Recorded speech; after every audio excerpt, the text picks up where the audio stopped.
Mesdames, Messieurs, bonsoir et bienvenue. Tout de suite, voici les titres de cette édition.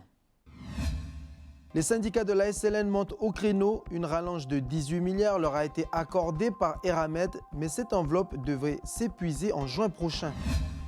Au cœur de la fumée, à Pointe-Boute, de la fumée s'échappe du dépotoir municipal et elle suscite l'inquiétude des riverains. Et enfin, semaine de la francophonie, le portrait de Noëlla Poemat. C'est une écrivaine de la tribu de Bako à Koné et elle a choisi la langue française pour écrire.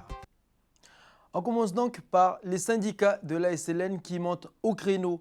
Ils souhaitent avoir plus de transparence sur les discussions qui ont eu lieu lors du dernier comité des signataires quant à l'avenir de la SLN, l'intersyndicale SWANC, COGETRA, USTKE ou encore CSTNC souhaitent donc rencontrer les différents partis politiques qui étaient présents à Paris.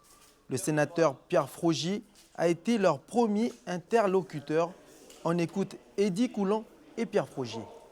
On le sait, le Niger est dans la crise, mais seulement on a nos actionnaires qui sont à Paris, qui font partie du groupe Eramet, et puis notre direction SLN qui sont en train de dire qu'il faut passer au stade supérieur, vitesse supérieure. Alors on nous fait des plans, premier plan qui a été présenté, mesurette où on a intervenu, on a fait un conflit, et là il y a un deuxième plan qui est en cours. Donc l'inquiétude qu'on a, c'est dans ces plans-là, est-ce qu'il y a un plan social?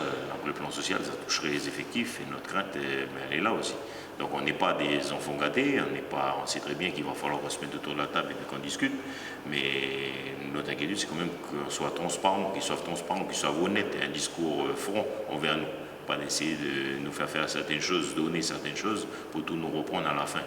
Je ne sais pas si je les ai rassurés, mais il faut regarder les choses en face. Aujourd'hui, pour ce qui concerne la SLN, effectivement, il y a des dispositions d'urgence pour assurer sa survie. Il faut prendre ces dispositions d'urgence. On ne les connaît pas encore parce que le gouvernement, enfin l'État, doit contribuer. J'avais demandé que l'État prenne le contrôle même de l'entreprise. Je sais que je vais loin, mais c'est aussi un électrochoc pour que à Paris les gens se bougent.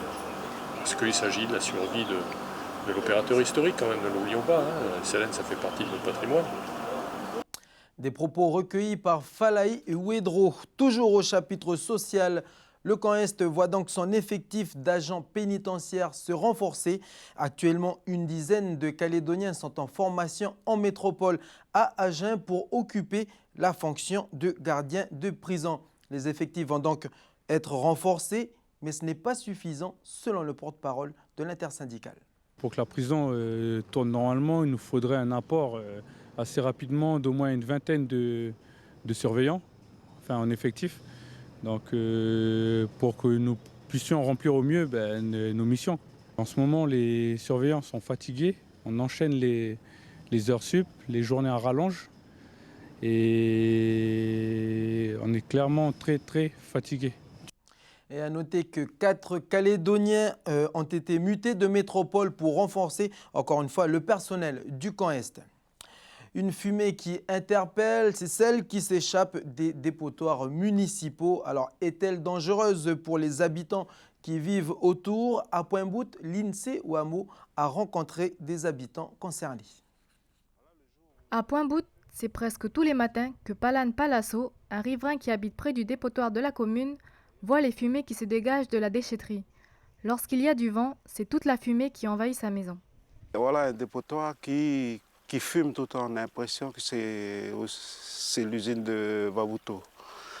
Je ne dirais pas l'usine de Babuto, mais voilà, on est obligé d'ouvrir toute la maison pour aérer,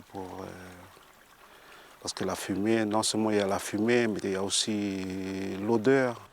En plus, lors d'un feu de dépotoir qui s'était déclaré l'année dernière, les flammes s'étaient approchées dangereusement de l'habitation de Palan. Qui peut bien allumer ces feux? Des personnes extérieures au dépotoir ou les employés eux-mêmes qui tentent de réduire les déchets? Impossible encore de répondre à cette question. Malgré les réglementations, on constate la présence de matériaux qui, lors de leur combustion, rejettent des gaz nocifs pour la santé. Si la personne reste longtemps au contact de la fumée, surtout dans les dépotoirs, ça peut aller vers des manifestations cliniques très graves, c'est-à-dire des manifestations neurologiques qui se traduisent parfois par des céphalées, c'est-à-dire des maux de tête, parfois par un syndrome confusionnel, c'est-à-dire que la personne tient des propos incohérents et elle peut avoir des problèmes de désorientation temporospatiale et parfois ça peut aller jusqu'au coma. 120 000 tonnes, c'est la quantité de déchets relevés chaque année sur le territoire selon l'Observatoire de l'environnement de la Nouvelle-Calédonie. Alors environnement toujours, et cette fois-ci on parle de recyclage avec la commune de Poindimié qui se lance dans le tri, dans la collecte plutôt des piles. Alors quelques mois après avoir lancé la collecte des batteries de voitures usagées, les habitants de quelques tribus vont pouvoir jeter leurs piles dans un petit bac jaune. Aurélie Chiron. Ce matin, Evelyne doit distribuer des bacs à piles à la tribu de Saint-Paul-Vallée d'Amois. C'est à la maison commune que l'attend le petit chef de la tribu, Francis Poidouille.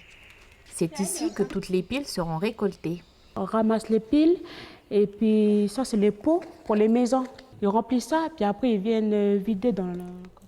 L'initiative est lancée en 2015 par la mairie en partenariat avec Trécodec, en charge de la collecte et du recyclage des piles et des accumulateurs usagés. Sur les 22 tribus que compte la commune, 13 sont déjà équipés de bacs à piles.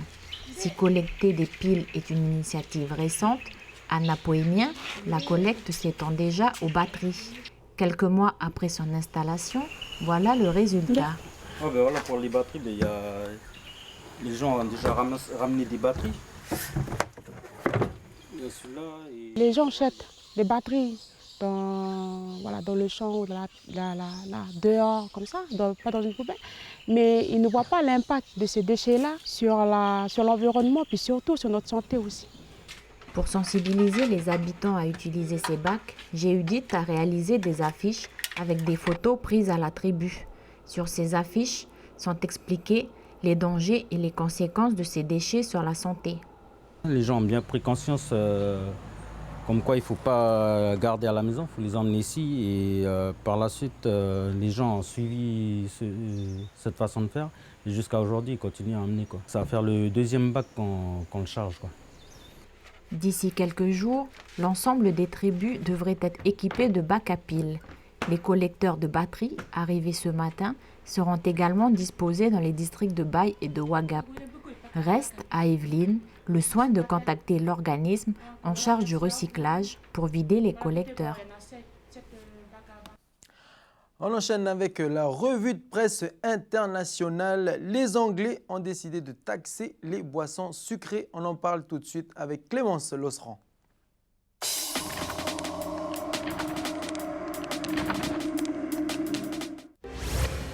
En Nouvelle-Zélande, le débat sur la taxation des boissons sucrées fait rage. Comme en Calédonie, les uns s'inquiètent des conséquences de l'excès de sucre sur la santé, les autres veulent protéger les industries dans un contexte économique difficile. Le débat fait suite au vote en Angleterre d'une loi pour taxer les sodas à compter de 2018.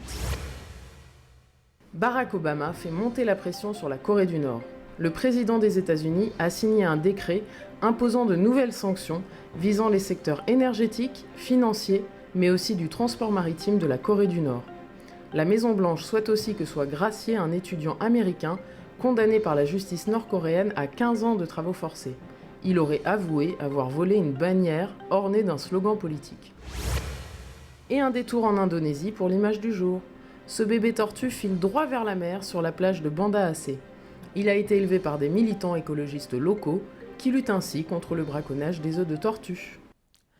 Et on termine cette édition, comme promis, avec la semaine de la francophonie et notamment avec la rencontre d'une écrivaine. Elle est originaire de la tribu de Bako à Koné. Elle défend la langue française. Un reportage signé Océane Zobler. Ma mère entra avec un sac rempli à ras-bord dans une main et dans l'autre 3 baguettes de pain plus toutes fraîches. Mes grands-parents n'étaient pas là. Maman et moi vivions seuls avec eux depuis toujours, du moins au plus loin où pouvaient me conduire mes souvenirs. Même si elle a été élevée par ses grands-parents plurilingues à la tribu, Noëlla a choisi d'écrire en français. Cette langue qui était imposée à l'école et à la maison est aujourd'hui pour elle un moyen de partager son expérience. En Calédonie, on parle le français, même si pour certains c'est la langue du colonisateur, on va dire ça comme ça. mais c'est une langue qui permet d'ouvrir nos écrits à beaucoup plus de personnes. Que si j'avais choisi d'écrire en langue haïké, par exemple, les locuteurs du haïké sont très peu nombreux. Donc mes livres auraient été lus que par une certaine catégorie de personnes et pas par les autres. Uniquement avec leur mère. Entre nous, à l'école, cela ne nous dérangeait pas. Je parle mieux le français.